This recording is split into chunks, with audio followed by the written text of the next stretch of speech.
We are live. Hey everyone, welcome to Hack Check Studios. I'm RT Bear, and I'm going to be talking to you, at you, around you, with you for the next hour or so. It's been a little drama here around the studio for the last day. I guess my little Marvel, uh, you know, I guess rundown. I'm not sure what to call it. My little story about being fired from Marvel, I guess, resonated and connected with a lot of people, good and bad, but mostly good. I have had a lot of people. Well, let me back up for a minute or so. Man, the stream takes forever. We have some people. So I'm going to say hi first, and then I'm going to get to it. So hello, hello, hello. We got Jalapeno Milk. What's up? We have Kevin. Hey, Kevin, I got your email, and I'll get back to you later. It's been kind of a crazy day, though. We got Muskie. We got the Muskie Elon. That sounds very, very, very like French. The Muskie Elon. Yes. So we have Muskie. Hey, we have Couch Doodles. Yo. What's up, Dan? I saw you in the stream on EVS's too, so thanks for the support on that. And I'm going to say hi to everybody, and then I'm going to get to it. I knew this was coming. I knew this was coming, man. But you know what? It's a term of endearment, and I'm going to embrace it. So, yes, I am Fart T-Bear. We have Indie Dave. Indie Dave, what's up? Heard you were sniping talent. Yeah, apparently that's what I was doing. And I was getting some payola from DC Comics. We will get into that, though. We have Jude, Hail T Bear. We have Justin saying hi to the Couch Doodles. Everybody's got a code name. I need a code name. Like Mr. T. Call me Mr. T. I like it. Okay. We have Victor in the house. Hey, Victor Thomas. Hail Arts, hail. Hey, wait. What just happened here? You guys this chat is already going nuts. So thank you. Back Chronocanics here. Hey, Sierra Whiskey, my new bestest friend. That book, I saw some behind the scenes stuff on Sierra's new book coming out, and it looks fantastic. There's one page that absolutely blows me away. You know what? I think we already showed it off. I'm not sure if it's up anywhere. Maybe Sierra Whiskey could let me know that you can see it. It's that aerial shot, Sierra. Let me know where I can aim people, because I think it's either a splash page or a cover. It looks pretty damn amazing. We have Eddie. Eddie, that's my middle name. Eduardo. I'm Arturo Eduardo T. Bear. I grew up in a Hispanic neighborhood. Everybody thought I was Mexican. I have some Portuguese in me, so whenever the sun hits my skin, I turn brown. So, and I was always outside as a kid, so everybody thought I was a little Mexican kid. I had dark hair too. Sup, Art? Yes. How are you doing? We have Matt. What is this? G2's up. Sip. I don't know what that means. I'm not that cool. I'm not that cool to decipher that. I think it's high. So we got some. I gotta stop calling them devil horns, but to me there'll always be devil horns. So right back at you, brother. I didn't set up my camera. I probably should have, because this would probably be better a face to face. Greetings, George. What's up? Fragga in the house. Fragga boom. Art in the drama. Yes. Yes, sir. Let's see if I can find Sierra's, and then I'll move forward. Yes, Mark C. Yes. Splash page. Okay, here we go. Splash page, sir.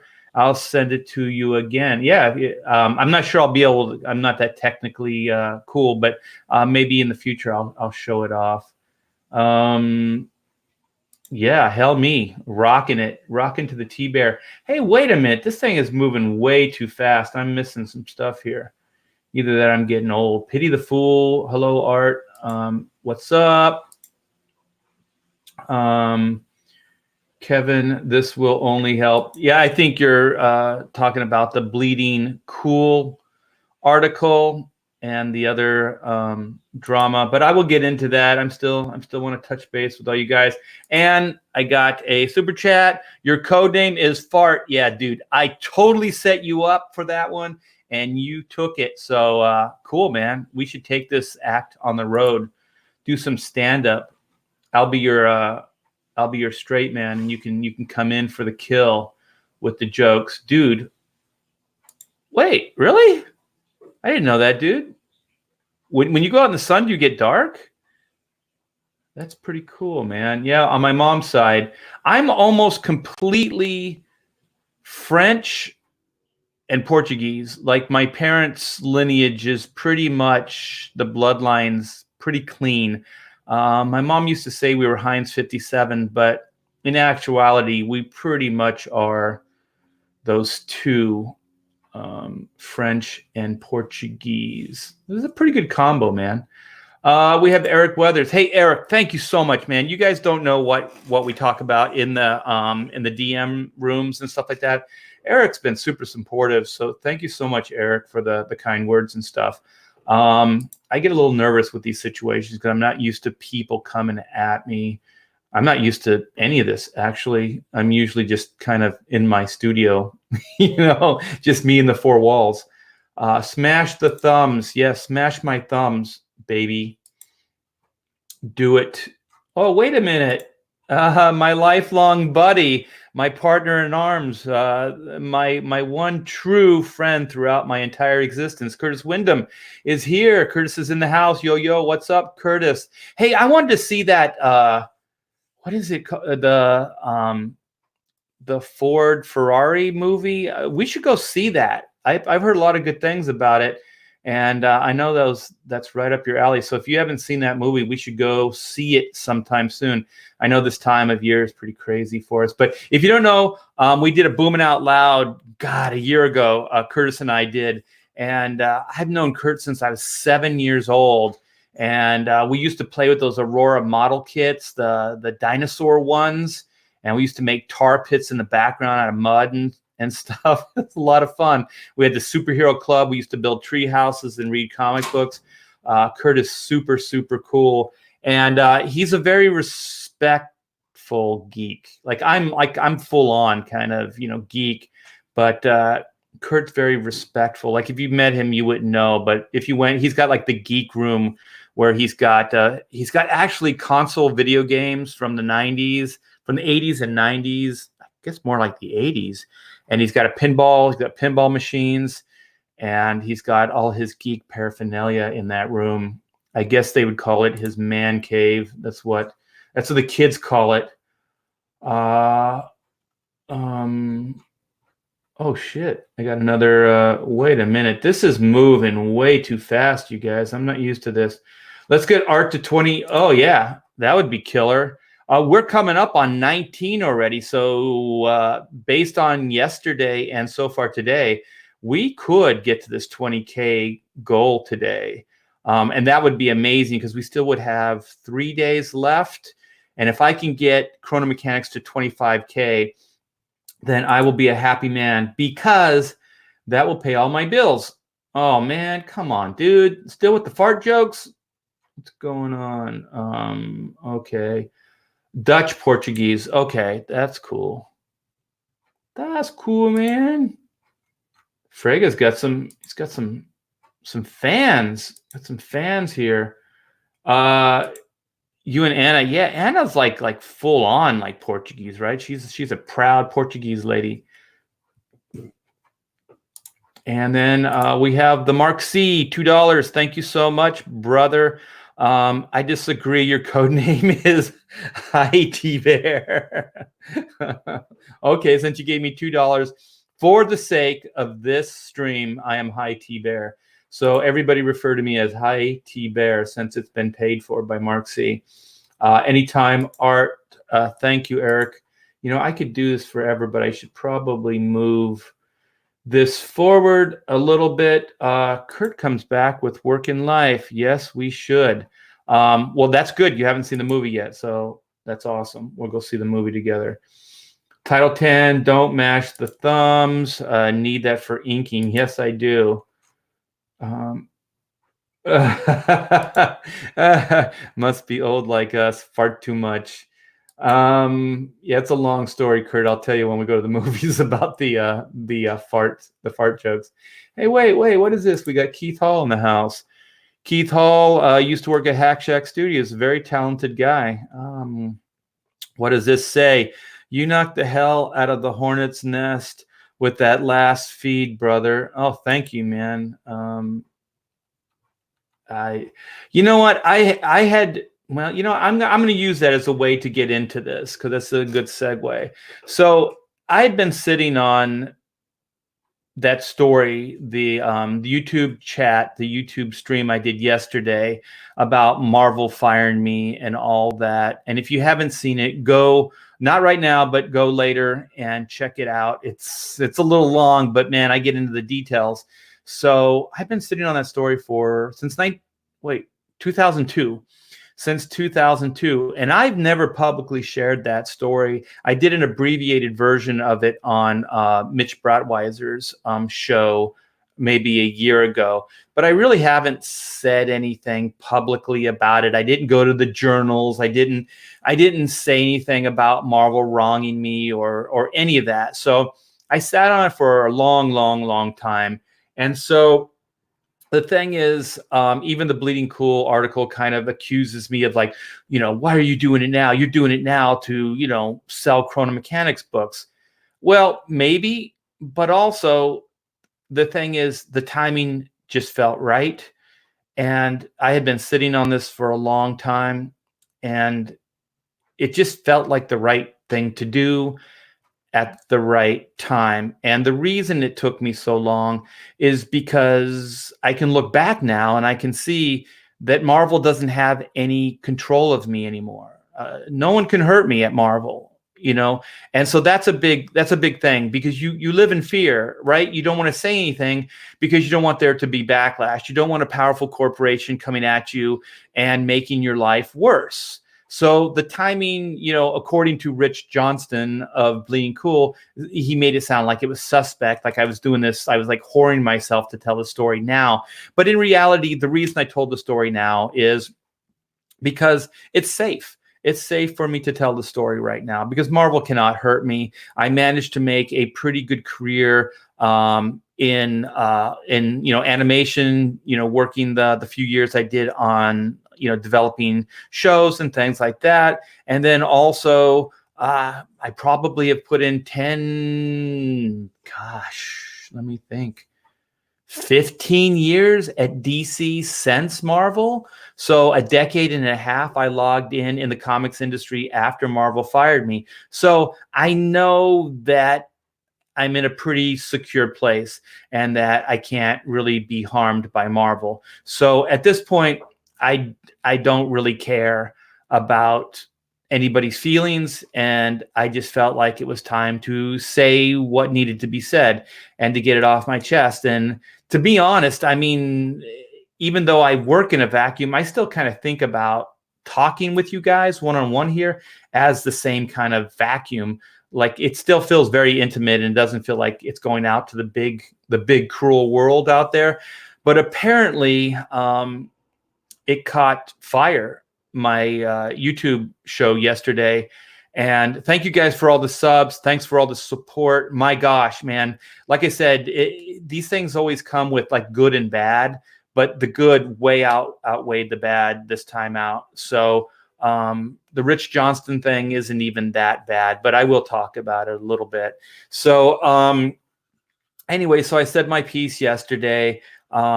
A lot of support. A lot of people DM'd me, private messaged me. People working for Marvel, believe it or not, came to me and said, everything you said is completely true.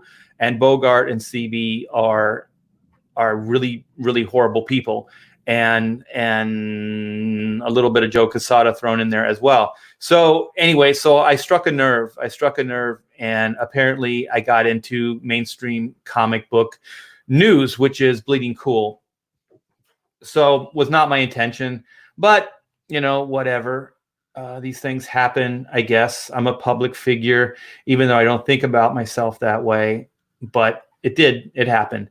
So let me show you, like I said, if you haven't, to get context, it would take me too long to kind of explain the details of everything, but maybe when I go through the Bleeding Cool article, it'll become apparent what I'm talking about. And once this stream is done, you guys can go watch that video and see what I'm talking about. And if you could give the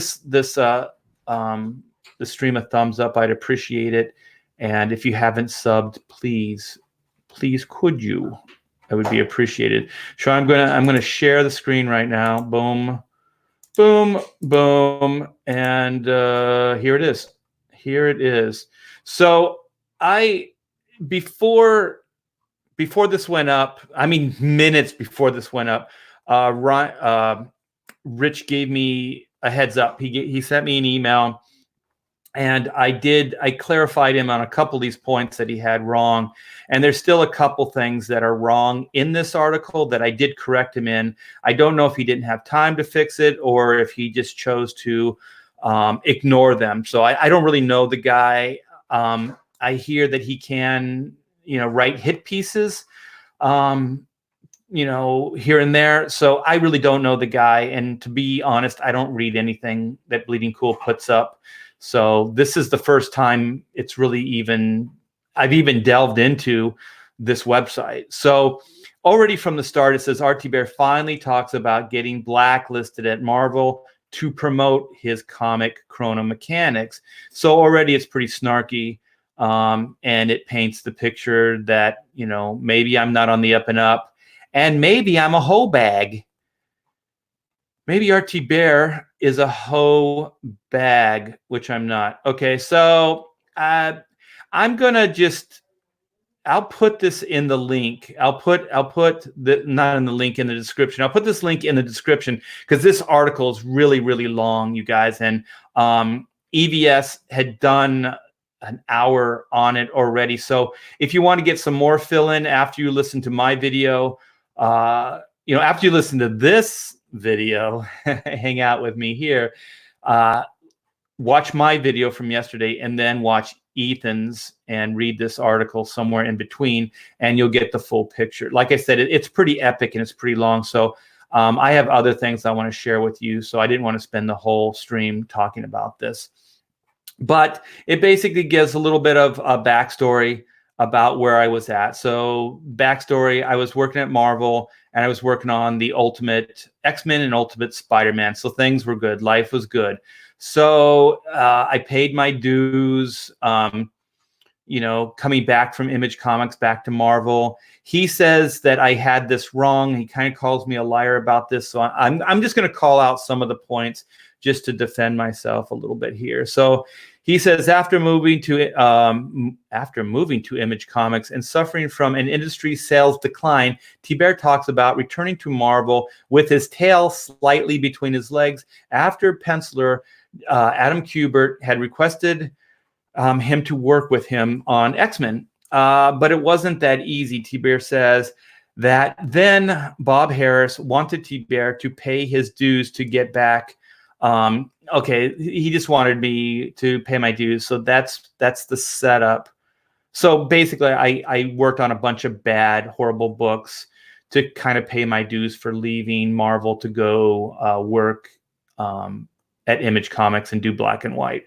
So that's what that was about. And then he says, then the Ultimate line happened.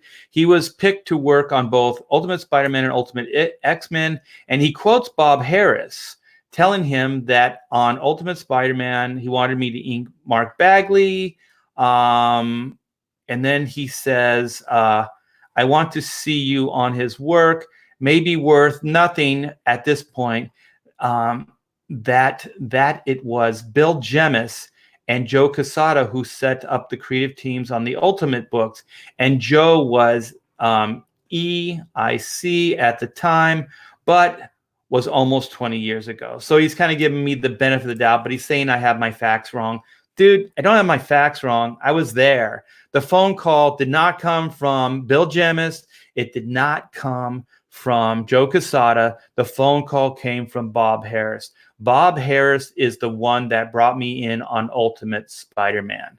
That is a fact, and that is true. So I don't know where you're getting this from, Rich Johnston, but that's not true. So then it talks about it just gets like fleshes out stuff. He almost goes beat by beat what I talked about on my live stream. Okay, so then we get into some backstory. So David Bogart asked me to kind of try to break in this blue line idea, which is would save Marvel money. So the penciler would draw his page, scan it in, send it to the inker, which was me, and then I would print that page out on blue line. So it's the industry norm right now, but in 2002 it was not.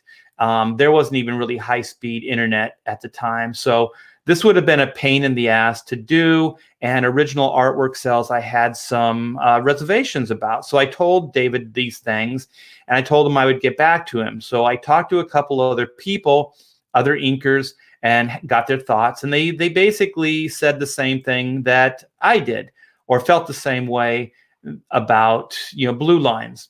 And so then I called David Bogart, and I told him, thanks, but no thanks. I can't do it because I don't want to be that guy that basically changes the industry and how it does business. So I didn't want fingers to be pointed back at me. So that's kind of where the story goes bad. So I said no to a very powerful man at Marvel Comics. So that's that. So then we smash cut to Joan Hilty and Dan DiDio hanging out at lunch. So Joan brought me in for lunch. We ended up hanging out with Dan DiDio, and Mark Bagley came along for the ride. This stuff happens. People share lunch, especially at conventions and things like that.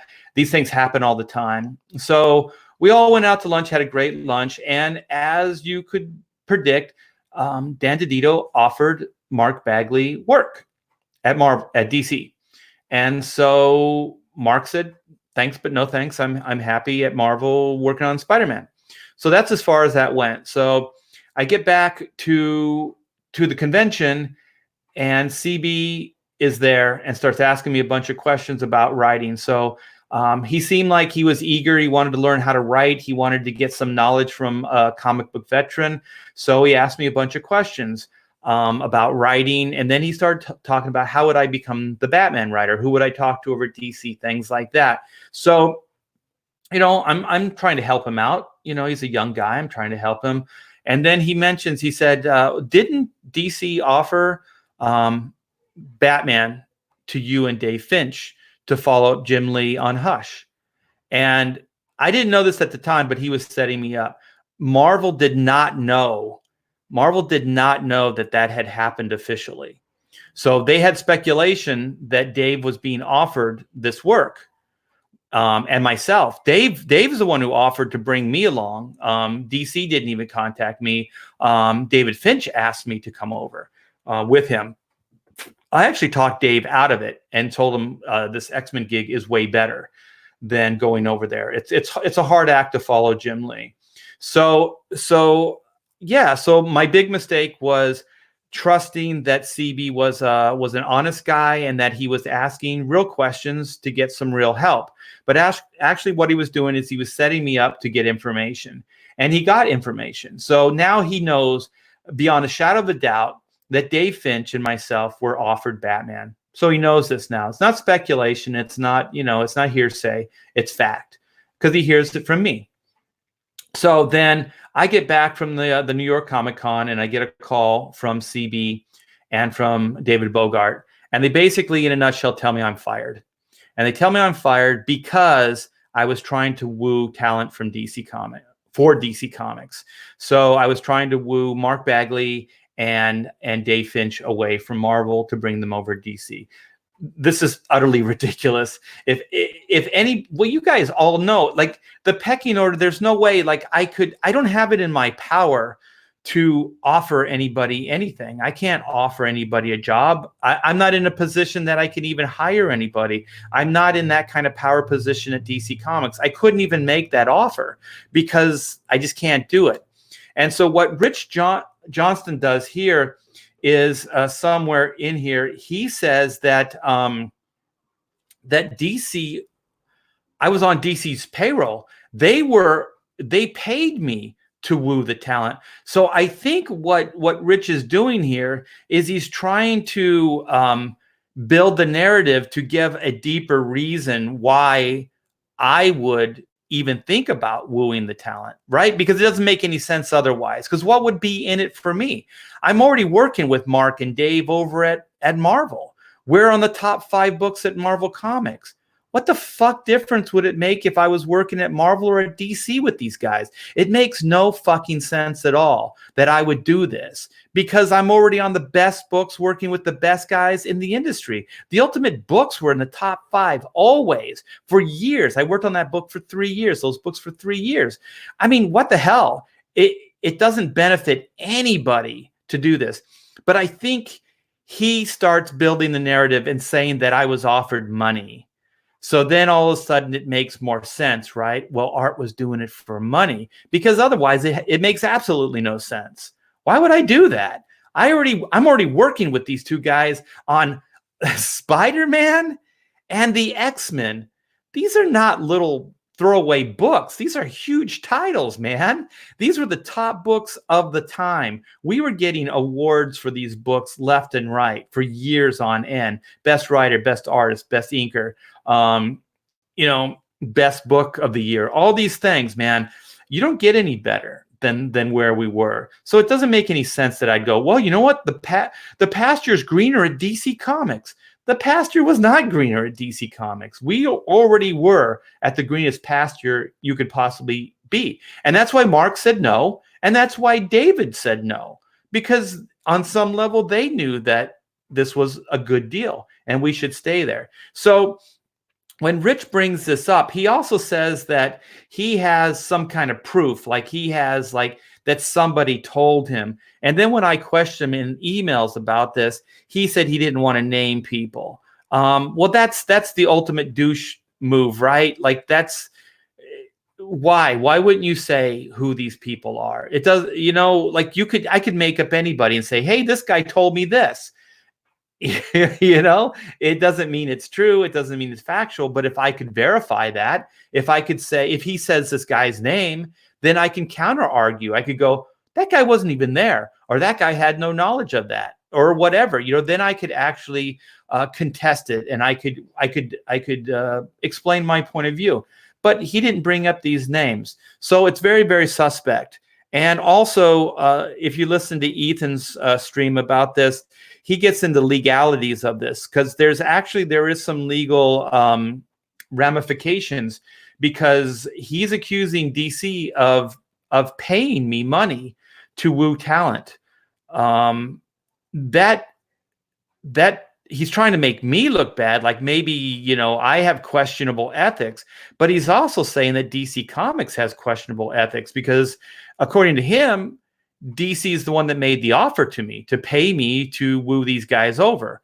And I want to stress beyond shadow of a doubt, none of this happened. This is all lies. This is all made up by Rich Johnston. And I think the reason he did it is because the narrative only works with that part of the story in place, because otherwise it makes me seem totally honest. There's no debate, there's no controversy unless he brought that up, because it's pretty straightforward, right? It didn't happen. I didn't woo those guys over. And also, just to back this up, if I was on DC's payroll and everything, then how come after I was fired at Marvel, did I not go directly over to DC and work for them full time? I didn't. I took 2 years off. I was so bent on comic books and just so angry at the whole industry, mainly Marvel, but just fed up with the whole industry, that I just left. I left to go do animation. I left to go create Chrono Mechanics. And so then in this little box right here is a quote and I used some expletives here, and so he made sure that this got out there, and he made sure that he accented it here. But I don't care. I said what I said. It's totally factual, and if I use some expletives, then so be it. So then he kind of starts accusing me of whoring myself to sell chronomechanics books. And then this is true though. There is a little Joe Quesada shot in the book, and there is a character named Joe Q in the chronomechanics book, and that he does run a shoddy repair company, which is kind of my little shade at Marvel Comics, which is funny because it actually projects it to this day, where I was kind of seeing the writing on the wall already, the way they were going with. I mean, don't get me wrong. There's a lot of great artists at Marvel, so I'm not casting shade on everybody, but there is what I call Tumblr artists. So, I did say that, and there's some other stuff that just doesn't really matter. That doesn't matter. So then he uses Richard Meyer, and what he said is somehow trying to make a point that maybe I don't have the most integrity. Okay, but the video seems to have worked, and during it, Chronomechanics got a big boost on its crowdfunding, and probably will from as this controversy continues to spill out. T-Bear talks about the comic having a new style, and one that is just for this comic book. A little bit cartoony, a little goofy, inspired by his studies of animation. You know what? And this is not a quote from me. It looks like it would have done very well on Tumblr a few years ago when Tumblr was a thing. I didn't say that, and he already knew how I felt about Tumblr. So he told me he was going to say these things. And in my email, I told him that when you say Tumblr and you compare my style to Tumblr, you're insulting me. You're insulting my style. I said, because Tumblr in the professional circles, when you say Tumblr art, it's kind of derogatory. And if you've been on Tumblr, there's a Tumblr style. There is a Tumblr style that exists. So some people like it, and that's fine. I don't care for it. And so it's definitely not mainstream superhero Marvel DC comic book work.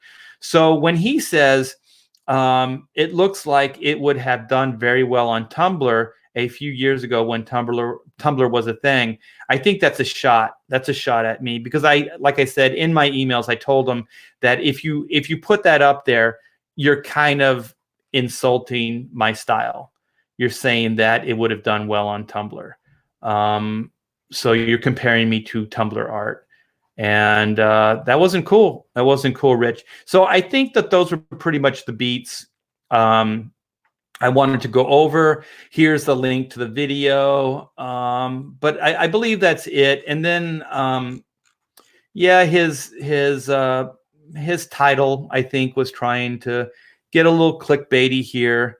And, T-Bear finally talks about getting blacklisted at Marvel to promote his comic, Chronomechanics. Whatever. So I'm going to stop sharing this, and we're going to come back to StreamYard. So yeah, I got that out of my system. So there was just a couple things I wanted to go over, just to clarify the points that he has made. And it's not a bad article. Most of the stuff is, they are my words that he's just putting into, written form, which is not bad. So he does kind of go off a couple times, and it looks like he has a little bit of his own agenda going at times. But, from what I understand, that's kind of Rich Johnston's MO. And, it is what it is. But, he is right, man. Chrono's on fire right now. So if you haven't backed the book, please do so. It will kick your butt. It is unique and different. And you will never read a book like this ever. I can guarantee you. It is original, and it will feel it'll feel fresh. You'll have a great reading experience, I guarantee you. And so Bleeding Cool are such shills, they can't even give a account of the story without. Yeah. It is snarky. I don't know if snark sells. I try not to be snarky. I can be kind of sarcastic and cynical, but I try not to be too snarky. And if I do, it's usually in form of a joke. It's not me trying to be serious. Bleeding Fool implying that they have credible source saying Art was taking kickbacks to poach talent from Marvel for DC. Yeah, it's Bleeding Cool. There is a Bleeding Fool though, isn't there? I think I just did an interview with them.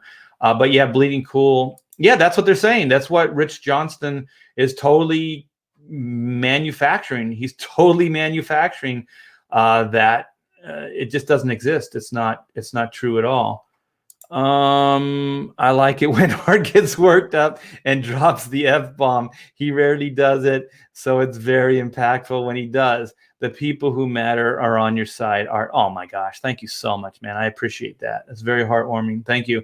And I do that specifically. So if I use the F-bomb all the time, then it loses meaning. So I don't like people that just effing this, effing that, even though I can talk that way and have in the past.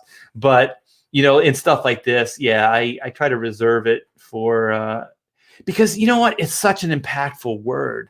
Like if you use it in a minimal way, when you do use it, it's like, oh man, that dude's not messing around anymore. It's like when my dad would clear his throat, he'd go, you knew you were messing up, and you knew to straighten up. He didn't have to say anything. He just clear his voice. He just clear his throat. So Pablo Romero Art, just read the article. Yeah, it's really not that bad. It's not that bad, but I did feel like I had to clarify some of it. And he does, I don't know if it's slander, I don't know the legal terms, but he does make a major accusation that DC Comics hired me to basically be a double agent to woo talent, which I've been working in this business for 35 years. I've never heard such a thing in my life. Wooing talent. Like I've established, there was absolutely no reason for me to do that. I was already working on the best books with the best talent in the industry. What could DC have even offered me? And those guys, nothing at that time.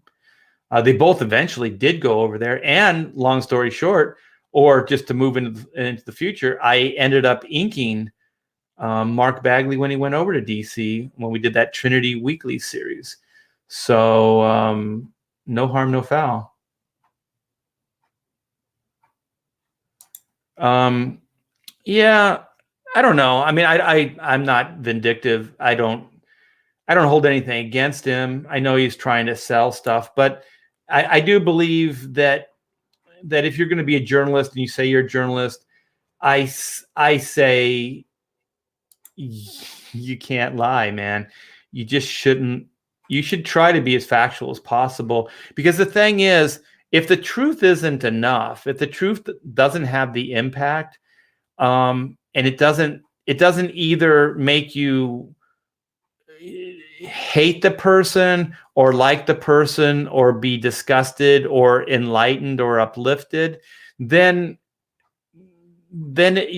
just I guess what I'm trying to say is just let it be what it's going to be. Just base it on the facts and let people figure out how they feel about it.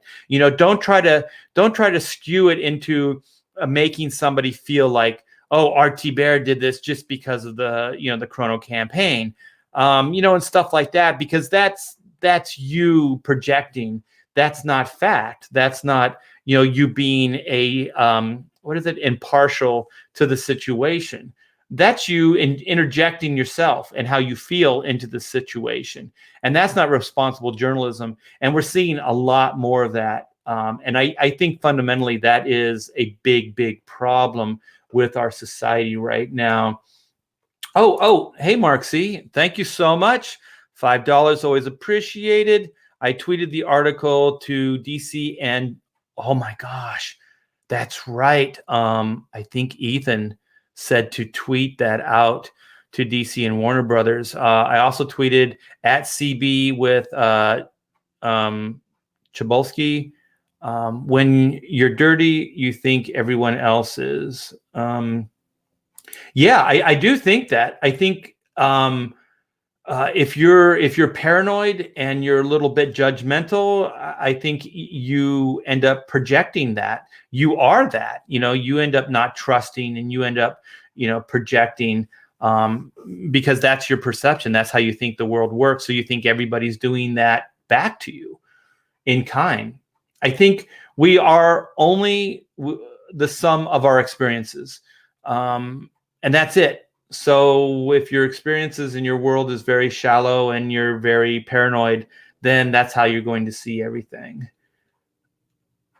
Everyone should wallpaper bleeding full Twitter threads. Oh my gosh. Everyone should wallpaper bleeding full Twitter threads and his comment section with chrono links. You know what? I didn't say it. You didn't hear it from me. I didn't say it. Stick to your lawyer. Well, I don't know. I think it's supposed to be sick your lawyer on Rich Johnston. That's libel. It's not my battle, you guys. It's DC's. So if DC feels like they've been libeled or slandered or whatever, then they'll do something about it. It's really not my fight, because I really don't give a crap about Marvel right now. And I haven't for 15 years since I was fired. I pretty much just walked away from it. I don't buy their books. I don't even read them. I don't keep up on any of that stuff. So they didn't just break my heart as a professional. They broke my heart as a fan of Marvel Comics. I grew up on Marvel Comics. I love Marvel Comics. I love those characters. So yeah, they didn't just kill. It was two-pronged, man. My spirits were shattered both, as a fan and as a professional. So, I don't think that's what they intended to do, but that's what happened. Yeah. I mean, yeah, his just by Rich Johnston's, title of the article, it was pretty obvious. But you know what the thing is? I think if you keep your nose clean and you speak the truth, there's not much they can do. You know what I mean? I didn't give him much, because the whole article pretty much were my words.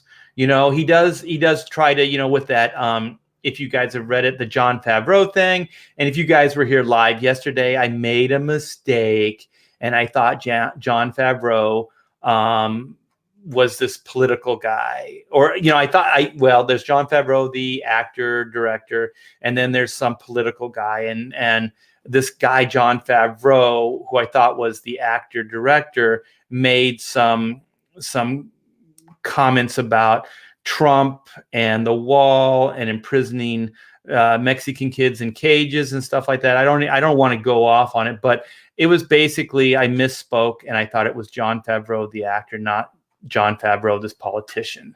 So I made a mistake. I corrected it in the chat. You guys helped me in the chat. I corrected it on the stream. And then I took responsibility for it. And I said, look at me. I'm perpetuating, misnomers as well. So I took responsibility for it. I put the disclaimer out there, and I apologize for it. So we're only human. We all make mistakes. So that's that. Bleeding,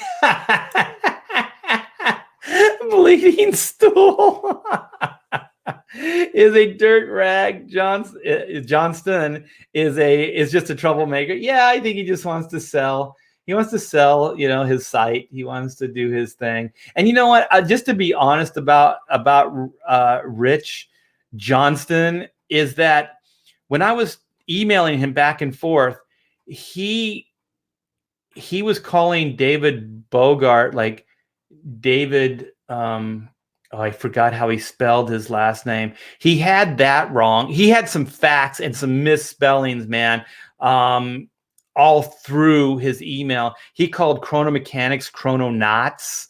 And yeah, so I don't really know how responsible he is as a journalist, to be honest. What his pedigree is, what his his backstory is. So, whatever. Wait, we have the great Kanan White. Hey, brother, what's up?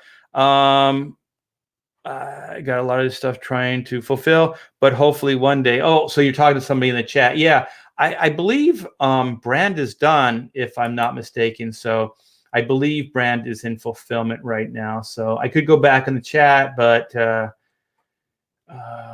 I want to kind of move forward here because I have some Chrono sketchbook art I want to show you guys. So I wanted to leave on a high note and on a cool note. Rich is a hack fraud. He's probably Joe Q. LOL. Okay, Rich is not responsible. He's on record saying Bleeding Cool isn't journalism. Oh, well, I guess. Then why is he a journalist? What does he call himself then? Does he call himself a journalist? I don't know what he would be then if he's not a journalist. Oh, in reference to the sketch stuff. Yeah. You know what? I grabbed some stuff from one of my online sites and it's a little low res, but bear with me. I didn't have a lot of time to prep for this show. So I kind of wanted to get in and explain my stuff. The Rich Johnson Bleeding Cool, because that all just dropped like hours ago. So I do have something. I just checked. I think the Chrono Mechanics campaign is still going up. So 18,757, 243 backers, and 7, would that be 250? Under 250, like 243, away from our next stretch goal at 19K.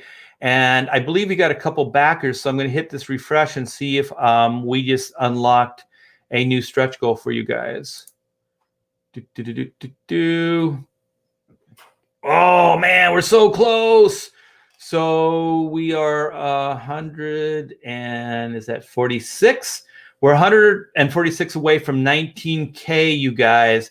So if we sold a couple more books, got a couple more backers to get this amazing, one-of-a-kind, unique book into your hands, A Labor of Love, Chrono Mechanics. They do more before the dawn of time than most people do all day. These guys are knuckle busters. They are knuckle-busting repairmen, and they repair the big machine known as time. And in their world, they know that the big machine is time. And when I say big machine, I'm talking nuts, bolts, cosmic clockwork machine that was built into the cosmos when everything was formed, when everything was designed and built. So this is a big, huge machine, and it's old. So it breaks down, and it breaks down a lot. So there you have it. There's the premise of Chrono Mechanics. It is at this point a 48-page self-contained book. So it isn't serialized. I mean, I do have other Chrono Mechanics stories that I do want to tell, but this is a one and done. And it's PG-13 comic. I put that in a little late in the game because a lot of you were thinking this was just a young kids book. I think young kids can enjoy this book, but there is some raunchy humor and there is some more adult themed material in the book. So when I say Doug, the D, the 70s rock guy, is from the 70s, and he was a rock star.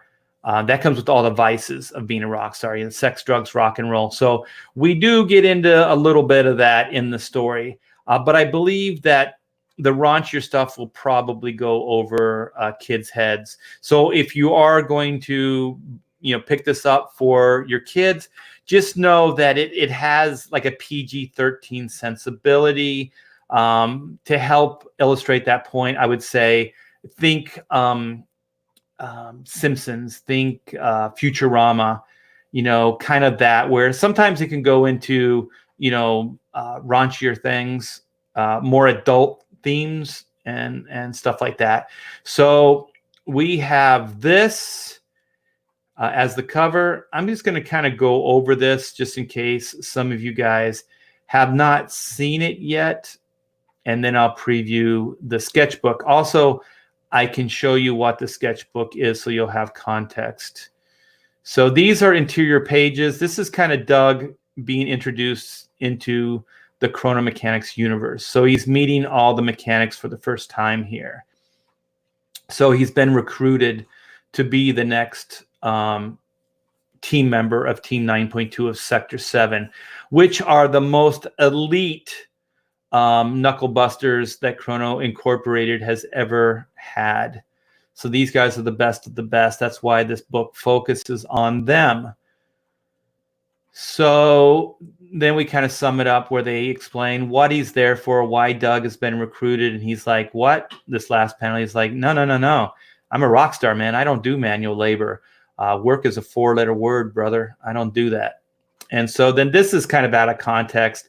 I wanted to put this up to show you that how time starts merging. So one of the offshoots, if the machine does not get repaired in a timely fashion, timelines start merging, meaning they kind of overlap and merge onto each other. So certain aspects of a timeline will disappear and certain ones will appear. So in this, we have a prehistoric landscape, which is the core timeline that the mechanics were in.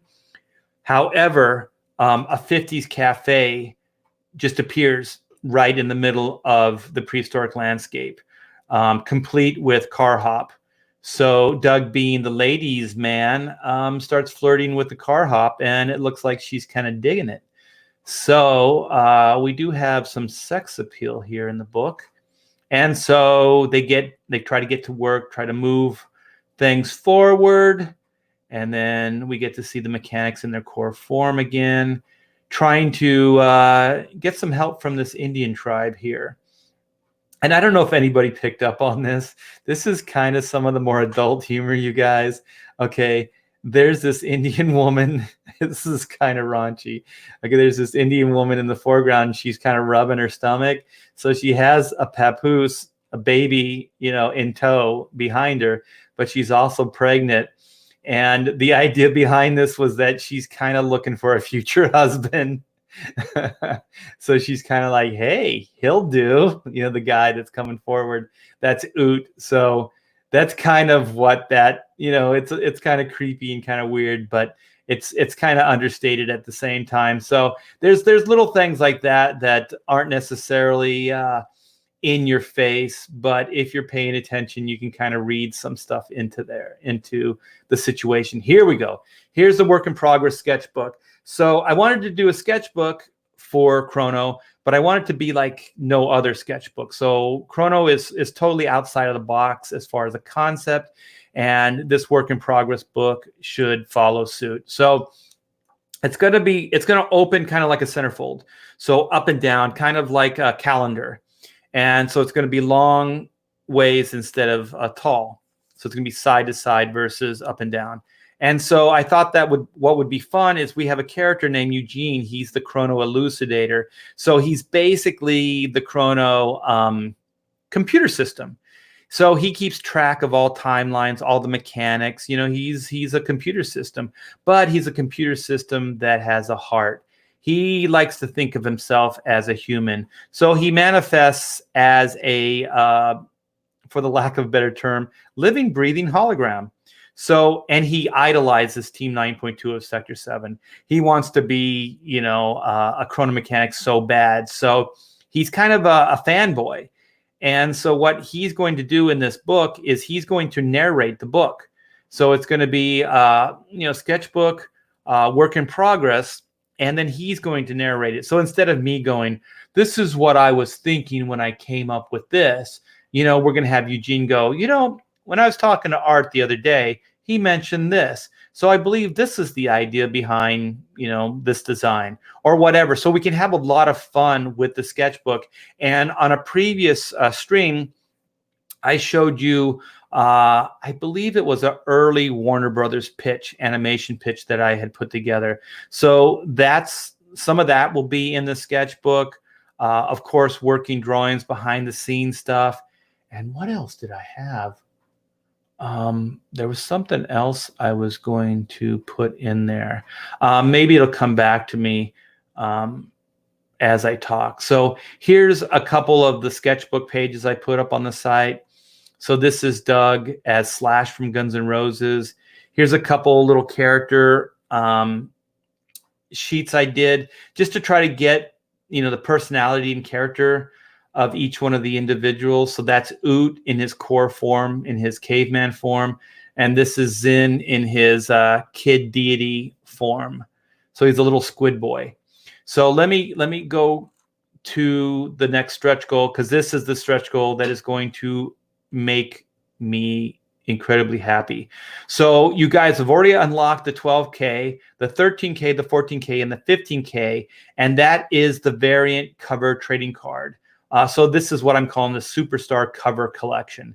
So we have Oot by Sean Galloway. We have Doug by Tom Bancroft. We have Aaron Lopresti's Zin, and we have the great Carlo Barberi on Caravaggio. And I did the inks on the Caravaggio piece. So I kind of hooked it up in a Chrono Mechanics style. And so then at 16K, we have the collector card based on the cover, but it's got a cool design, and it has the Chrono Mechanics Team 9.2 of Sector 7 patch on there. Cog. So then yesterday we unlocked 3 of these stretch goals, you guys. We were on fire yesterday. And so far today, we look like we're going to rival that as well. So I have 17.5 for the button. You guys got that. And here's the 19 that we're just a few pledges away, or a few backers away, of getting Doug's lucky pick. So I am going to give you a story about this lucky pick. This is a character in the book. Believe it or not, a guitar pick is a character in the book. So Doug is a little superstitious. He's kind of got this dumb luck thing, and you'll find out how it enters into the story. But he has this guitar pick, and he refers to it as his lucky pick. And so I thought it would be cool to do it as a prop and to do it as a stretch goal. And I am pleasantly excited that this will happen, and it will probably happen today, the 19K guitar pick. So hopefully, if you guys haven't backed yet, could you please back?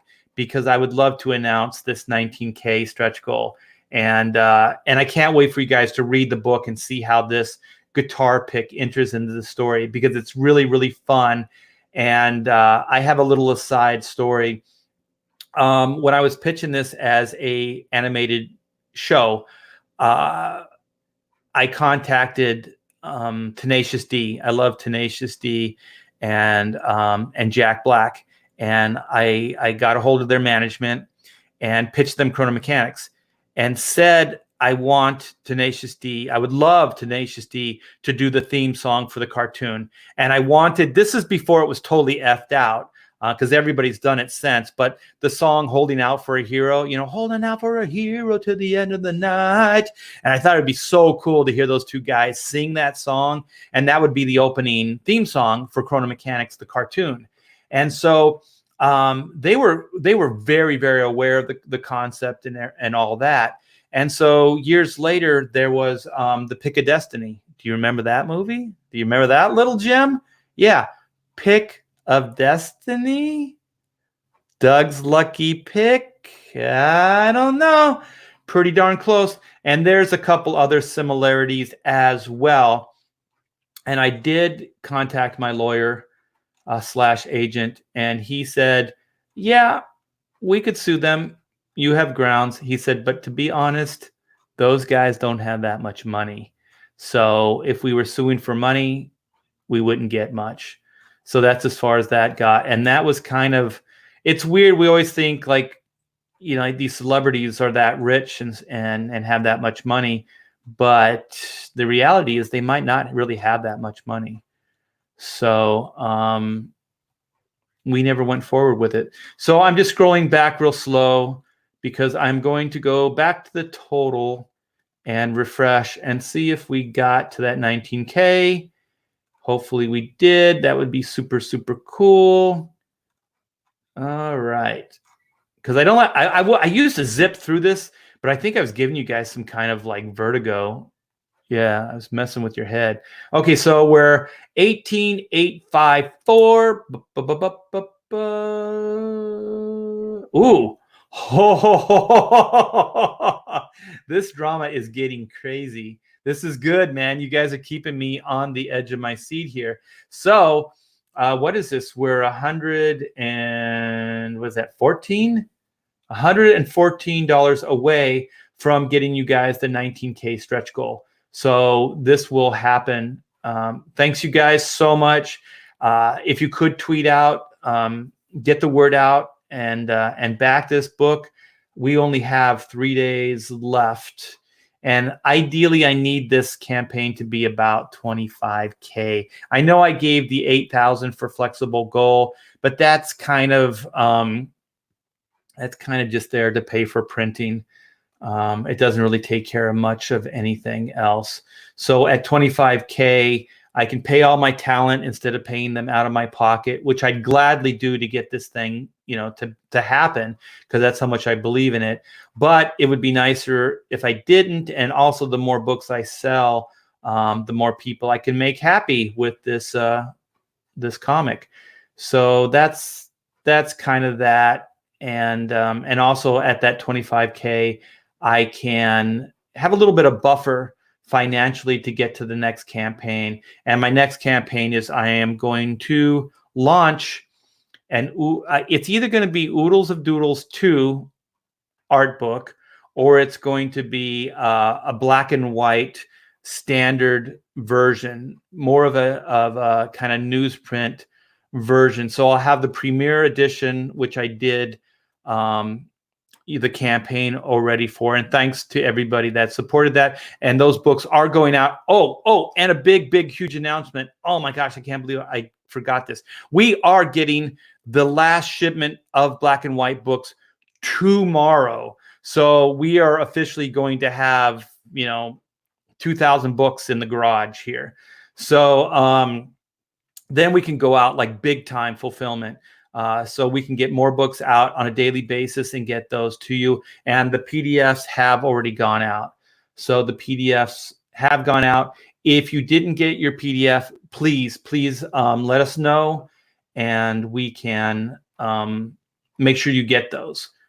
Okay, my emails are heating up, and my instinct says hit refresh. So let's hit refresh. Doggone it. They're probably just junk mail. All right, so I'm gonna flip back to StreamYard and see what you guys are talking about. Nighthawk Warrior, how be you? We got DeRockin in the house. Time for art to sue Marvel.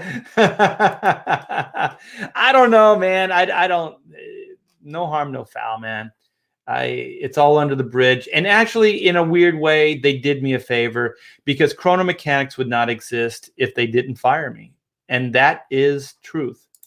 So Sierra, giving me a plug. Thank you. Let's break the stretch goal, people. Yes, I concur. What did I say? $114? So that could be 2 tiers, or it could be like for single issues. Yeah, it's the Pick of Destiny. That's what the movie was called too, right? It was called The Pick of Destiny. Oh, friendship is rare. Yeah. I love those guys. But there are some crazy similarities, and the timelines actually all add up. And then also there's Chrononauts and Chrono Mechanics. I also have a connection there with me and Mark Miller. So coincidence? I say not. I say nay. Wait a minute. I think my wife's downstairs messing with my emails. Wait a minute. What's going on here? All right, you guys. I think I can go over to my emails and check real quick because this would be super cool if we could. Okay. When was this? This was 5:02. So yeah, that was probably a while ago. Oh, wait a minute. Yeah. I hope you guys can see this. I got an email from oh shoot. I hope I wasn't doxing myself. I got lost in a tangent. I just got an email from Rich Johnston. So I wonder what he has to say. It could be interesting. It could be, I could whore myself tomorrow and talk about it on a live stream. Timelines? Yeah. No. Yeah. Yeah, no pun intended. I do that a lot, man. I say things and they're kind of puns, but unintentionally. So I think I'm just naturally innate. I have a natural innate ability to do puns. My daughter absolutely loves puns and she uses them all the time. Okay. All right. Well, I'm gonna go and I'm gonna share some of the sketchbook stuff with you, and then we'll wind down. I appreciate all your time here, hanging out with me. Let's share this screen. Boom, boom, boom. All right. So you should be seeing. Wait, what was that? That's not cool. Don't do that again. Yeah. So this is some of the work in progress drawings. So these are chronomites. So chronomites are nasty time. We call them technivores. They eat all kinds of machinery and technical, I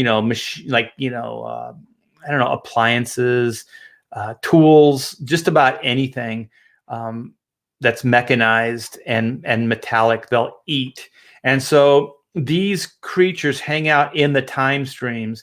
And so in the chronomechanics world, time streams, I refer to them as like highways. So they're like time highways. So literally it's visually like a time highway. So there's off ramps, and all the off ramps and stuff are different timelines. So they can be zipping down in their time ship, commuting to the job, the work site. There could be traffic. They could be stuck in traffic. It's literally the mundane meets the super fantastic. So, they go into the cosmos and fix this super complex machine, but at the same time, it's just their pain in the ass job. So if you're unlucky, you can encounter these things within the time stream.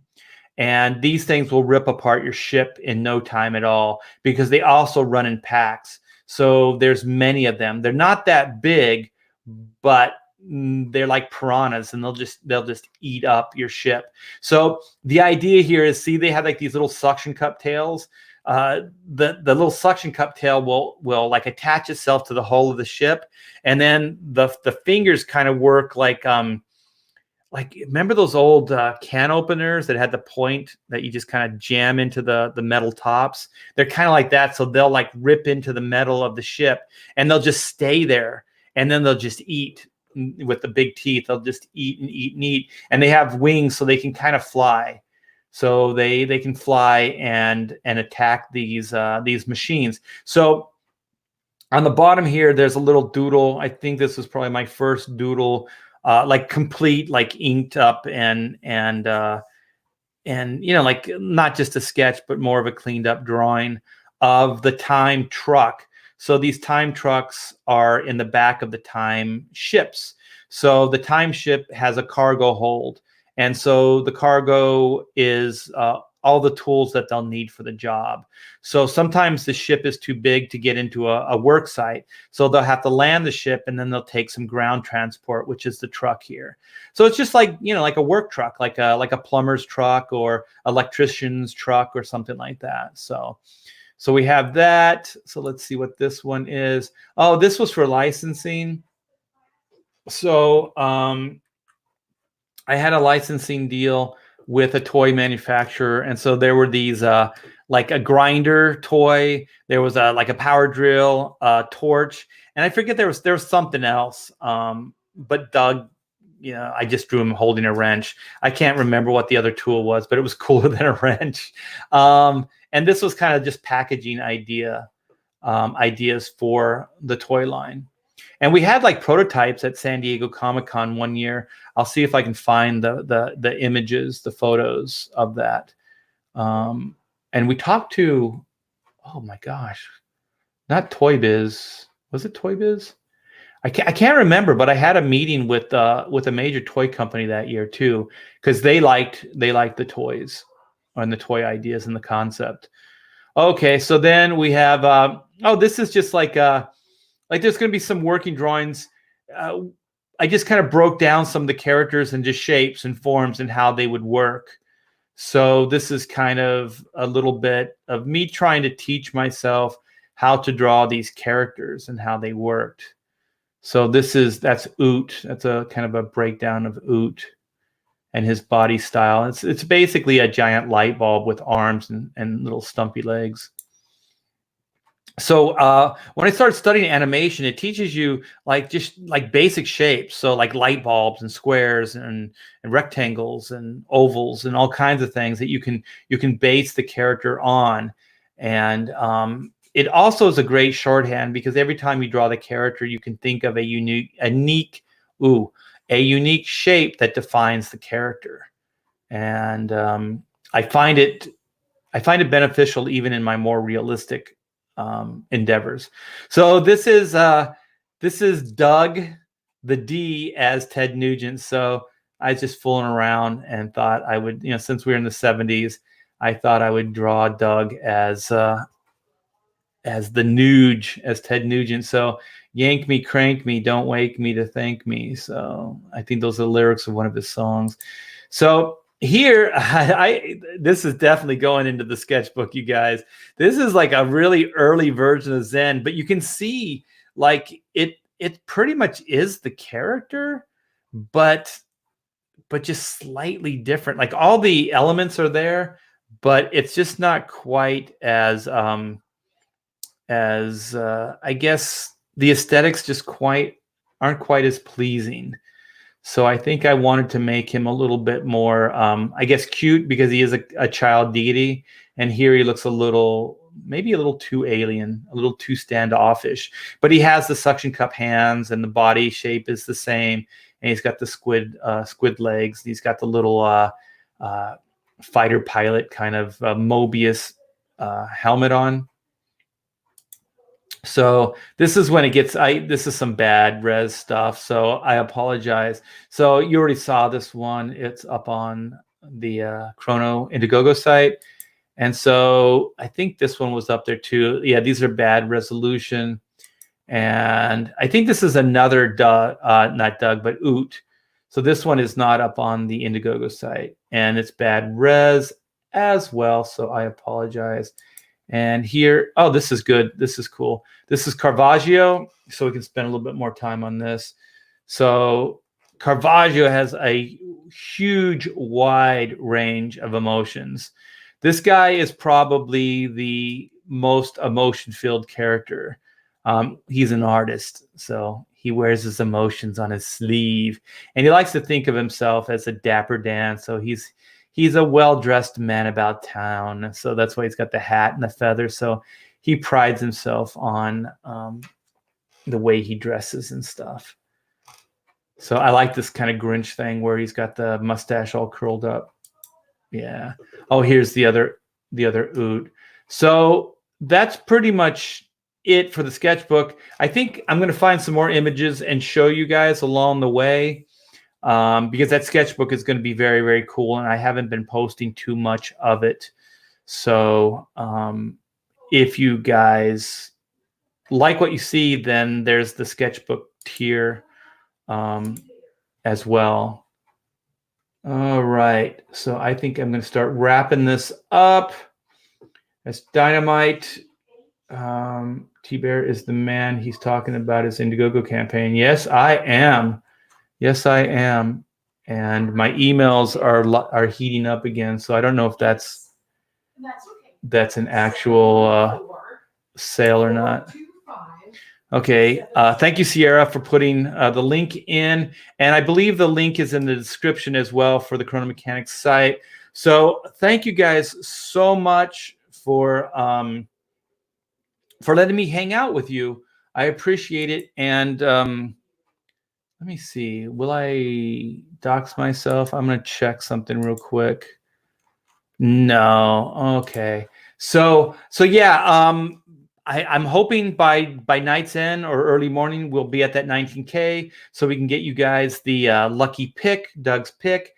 When you read the book, you're going to see how cool that pick is and how important it is to the storyline. So, who's talking in the background? That's Pamela. She's on the phone. Yeah. This house is it's big, but it's very open. So it echoes like sometimes I can hear conversations downstairs from the front of the house here. So it's pretty interesting. Yeah, so it doesn't take much. We can hear everything everybody says here. What is this? FluxCore. T-Bear has still not coughed up the contact for that skullduggery job. Oh my gosh. Skullduggery job. What are we talking about? If it's skullduggery, I'm in. Because I'm all about the skullduggery. That's going to be a mystery. Should I leave it on that? Should I leave that on the mystery, or should I let FluxCore explain himself? I think that's Dad hearing. Wait a minute. Oh, you guys can't hear it, Title 10? Well, that's good. Somebody heard it, though.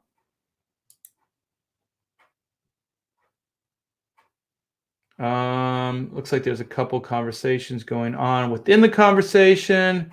Oh, yeah. Wango Tango, Tango Tango, Wango Wango. That song is pretty rude, man. There's a garage. The damn thing's open. Yeah, I think that's a metaphor for some nastiness. Okay. Well, FluxCore, you gonna enlighten me on the skullduggery, or this is no, you're hearing conversations downstairs. Yeah. Yeah, I am. Maybe the conversations aren't even happening. Maybe I'm making them up. I'm going out of my mind. What is skullduggery? I've never heard of the I think it's just like questionable stuff, like you're doing underhanded activities. You're doing naughty stuff. But I'm sure that's not the definition. But that's my definition. Art is a time traveler from the 70s. If that's your drawing, Trevor, right? That's pretty cool. I like the cartoon face there. We'll get you in to do the next Chrono Mechanics. Okay, FluxCore is here. All right. Wait. I'm going to back up. So Paul it's a pirate term. Yeah, but it kind of means like you're up to no good, right? I mean, that's what skullduggery means. I believe I can fly. Wait a minute. I just saw FluxCore. There he is. The job that the writer said you had for getting talent. Oh, okay. Maybe we are all maybe this is just a figment of our imagination. Maybe we all drank the Kool-Aid. Yes, let's keep this going. No more skullduggery. Let's just back this book. Okay. Yes, thank you guys. Thanks for all the support. If you like this kind of content, please like, sub. If you know friends that might like this kind of content, turn them on to the channel. Mucho apreciado. This channel also went crazy yesterday in a good way. We are over 2,000 subs. So thank you guys so much, man. The support the last 2 days has been crazy. And I'm so grateful for all you guys and the support and just hanging out, man. It gets pretty lonely here at the shack. Wait a minute, Trevor Wright. Yeah, I drew it. It's supposed to be a preppy jerk character in high school. Mission accomplished, man. What do you do for a living? Now I'm inquiring. Yeah, I like the style, man. I like it. Oh, we got Kanan. Yeah, thanks. Take it easy. You too, man. Looking forward to Brand. Looking forward to your book. How can I get a T-Bear Care Bear? I don't know, man. I was never into the Care Bears. Also, I was a lot older, and I think that I always thought that was like a kind of a girl's thing. So I don't know. Aren't they the ones that had the rainbows on their chest or something like that? They're like big teddy bears. So I guess in essence, in spirit, I am a big Care Bear because I do care. I love too much. That's why I get hurt. I love too much. I care so much. I get hurt. Wait a minute. Wait. What do you do? Are you one of the caricature artists? Do you draw the realistic portraits in New Orleans Square? If so, dude, we got to hang out, man, because I'm a big Disney park guy. I know the engineers, two of the engineers. I don't know if I should name their names, but they invited me to take a trip around the park on the train. Those are real steam. They're scaled down, but they're still real steam locomotive replicas. And I guess there's a cabin. I think it's like the caboose. I don't know if they call it the caboose, but it's the cabin that Walt Disney's wife designed and decorated. And I guess for guests, they can be invited and take a trip around the park in that car. And they invited me and a friend to go do that. I've never taken them up on it. I got to do that, man. That'd be cool. I get invited to a lot of cool stuff. I just never have the time to do anything. I'm so busy just talking to you guys. Okay, I'm just going to have a Trevor conversation here. You can Google my online portfolio. It's a blog. All right, I'm writing your name down as soon as I get done here. This is what I'm going to do, Trevor. Okay. Trevor Wright. How could you be wrong with a name like Trevor Wright? If loving Trevor Wright is wrong, then I don't want to be Trevor Wright. I don't know. I'm getting silly. So this is him answering. Oh, you work as a coast. Well, that's still pretty cool, man. You get to hang out at the park. I thought with the level of artistry that you have here, it looks like you should be working professionally. Okay. Stabbing cabin in the caboose. I don't know. I'm just gonna. It's sad to say that the Care Bears are the most interesting cartoon on TV right now. Really, I didn't know they had new cartoons. I had a niece that was big time into it, so you know it brought a lot of happiness to some kids. So I cannot knock it. So that's what this is all about, man.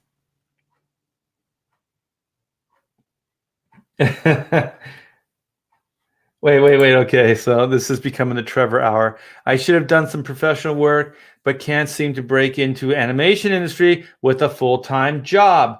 Dude, we will talk. Maybe you'll just break into the comics industry. All right, man. So thank you guys so very much. Be good to each other, and I will talk to you tomorrow. Take care, man. Bye.